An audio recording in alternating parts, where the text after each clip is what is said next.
E aí pessoal, beleza? Vamos lá, o vídeo de hoje eu vou tá mostrando um talentão que a gente vai dar no palio aqui.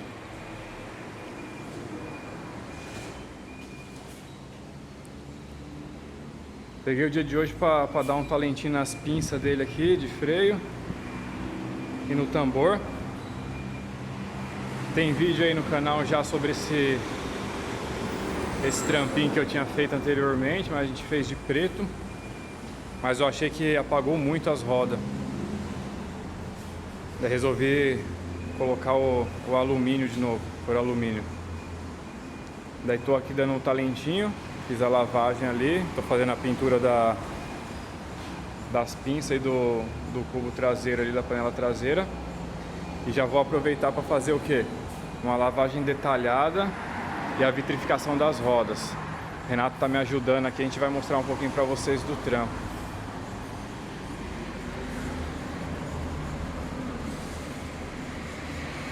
Na lavagem, dá um talento e depois fazer uma vitrificação nelas. E daí já faz aquela proteção top, protege e ajuda já na hora de lavar, lava mais rápido, evita pegar muita sujeira, pó de pastilha, já fica da hora já. É isso aí. Vamos seguir aqui os trampos.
Então, pessoal, esse foi o resultado.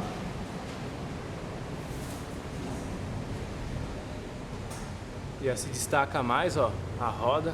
Antes era preto, não tinha nada ali que mostrava os detalhes dos furos da roda, né, ó.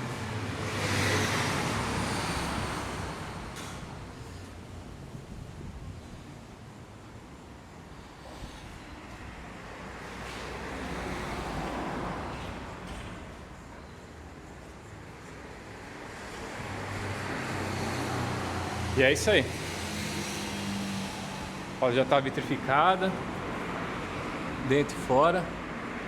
Agora vai ser mais fácil para lavar, vai demorar um pouco mais para sujar. O resultado foi esse.